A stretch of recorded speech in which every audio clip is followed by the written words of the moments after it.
Hello friends, आज के इस वीडियो में हम बताएंगे एक बहुत महान कवि पोएट इंडियन थे जिनका नाम था नजीम जैकिल, जिनका जन्म 1924 में हुआ था 1924। Professor of English at Bombay University या बॉम्बे यूनिवर्सिटी के प्रोफेसर भी रह चुके हैं। Was born into a Jewish family in Bombay.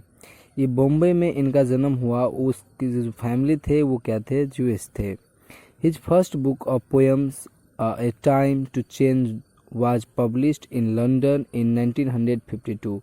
1952 ईस्वी में इनका पहला कविता का जो बुक था वो क्या हो गया, पब्लिश हुआ। ठीक है, जिनका नाम था ए टाइम टू चेंज। ठीक है, his other volumes of poems are 60 poems. इनका जो अदर वॉल्यूम था उनमें 60 पोएम्स जो है वो पब्लिश हुआ था 1953 ईस्वी में। और बहुत सारे चीज़ उन्होंने लिखे थे। हम आज डिस्कस करेंगे इनके एक बहुत ही महान कविता है जिनका नाम है island.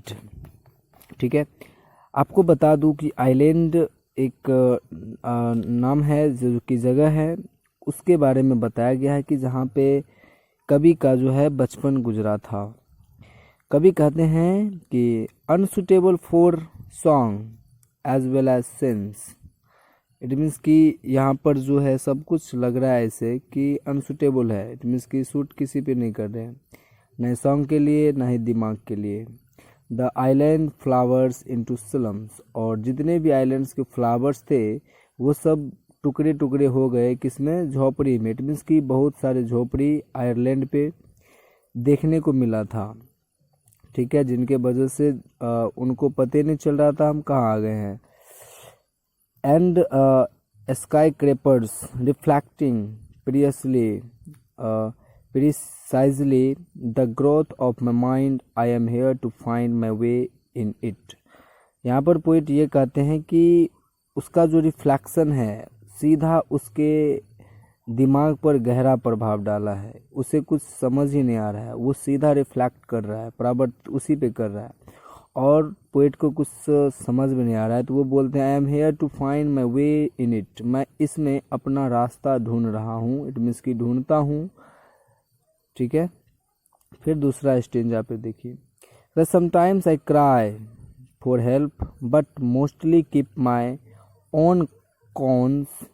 I heard distorted echoes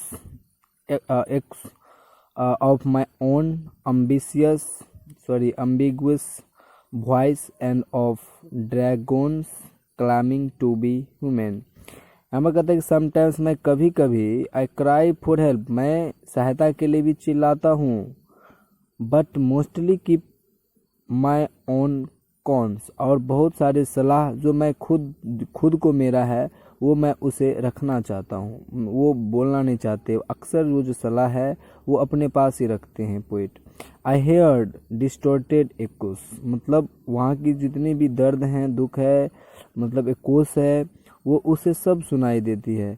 of own ambitious voice, जो उनके भी अस्पष्ट वॉइस थे वो सब उनको सुनाई देते हैं। And of dragons climbing to be human, और वहाँ के जो ड्रैगन्स है वो ह्यूमन बनने के लिए आक्रोश बने हुए हैं। जो भी ड्रैगन्स थे वो चाहते हैं कि हम क्या बन जाए, ह्यूमन बन जाए, मानव बन जाए। Bright and tempting breezes flow across the island separating past from future, then the air is still again as I sleep the sleep of ignorance।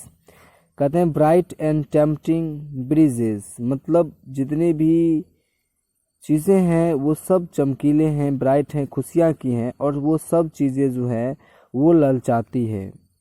Flow across the island, जो सब कहाँ से गुजरते हैं, आइलैंड से गुजरते हैं। सेपरेटिंग पास्ट फ्रॉम फ्यूचर, जो सब को क्या करते हैं, जितने भी फ्यूचर है, फ्यूचर में जो भी है सबको वो क्या बना देते हैं, पास्ट बना देते हैं। ठीक है, उससे सेपरेट कर देते हैं, फ्यूचर से पास्ट बना करके उससे सेपरेट कर देते हैं। Then the air is still again, तब जा करके जब फ्यूचर पास्ट में बदलता है तब जा करके क्या होती है कि ये जो हवाएं थे वो फिर से क्या होने लगते हैं, बहने लगते हैं। इट मीन्स कि वो हवाएं हैं sorry then the air is still again, वो जो हवाएं हैं वो सब स्थिर हो जाते हैं।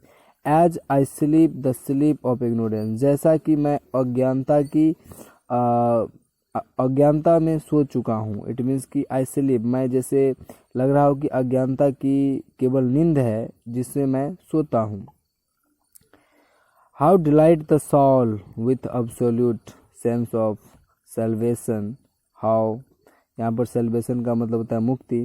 कहते हैं कि how delight the soul with absolute sense of salvation, how, कहते हैं कैसे ये खुशियाँ हमारे आत्मा को जो है हमारे आत्मा को जो है वो मुक्ति देगी। How hold to a single wild direction, किस तरीक़ा से मैं एक सिंगल डायरेक्शन पर जा सकता हूँ, रह सकता हूँ, होल्ड कर सकता हूँ। I can not leave the island, मैं इस आइलैंड को नहीं छोड़ सकता।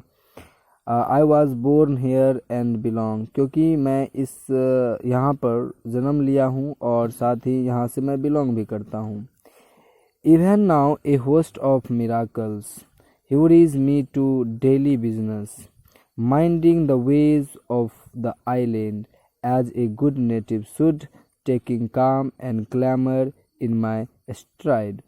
कहते हैं कि even now a host of miracles, जहाँ तक कि जो है ये जादुई की जो होस्ट है वो ह्यूरीज मी टू डेली बिजनेस, वो बिल्कुल काम करती है वो डेली बेसिस पे। Minding the ways of the island, और इस आइलैंड की जो है सेव करते हैं, माइंडिंग करते हैं। As a good native should, जैसा एक मतलब नेटिव आदमी करते हैं जो वहाँ पे रहते हैं, स्पष्ट उस चीज़ को जानते हैं, जो भी आदमी नेटिव वहाँ पे रहते हैं, ठीक उसी तरीक़ा से ये आइलैंड हमको ऐसा लग रहा है कि मैं भी यहाँ का एक नेटिव हूँ।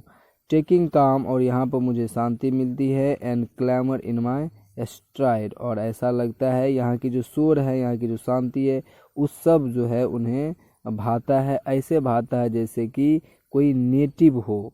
और सच में पोएट वहाँ के ही वासी थे, इसीलिए पोएट को ऐसा लग रहा था। लेकिन इस तरीक़ा से आइलैंड का नज़ारा बदला कि पोएट को पते नहीं चल रहा था कि ये आइलैंड में इतना डेवलपमेंट हुआ तो हुआ कैसे, है कि नहीं। इसीलिए ये कविता बहुत ही सुंदर रहा, है कि नहीं।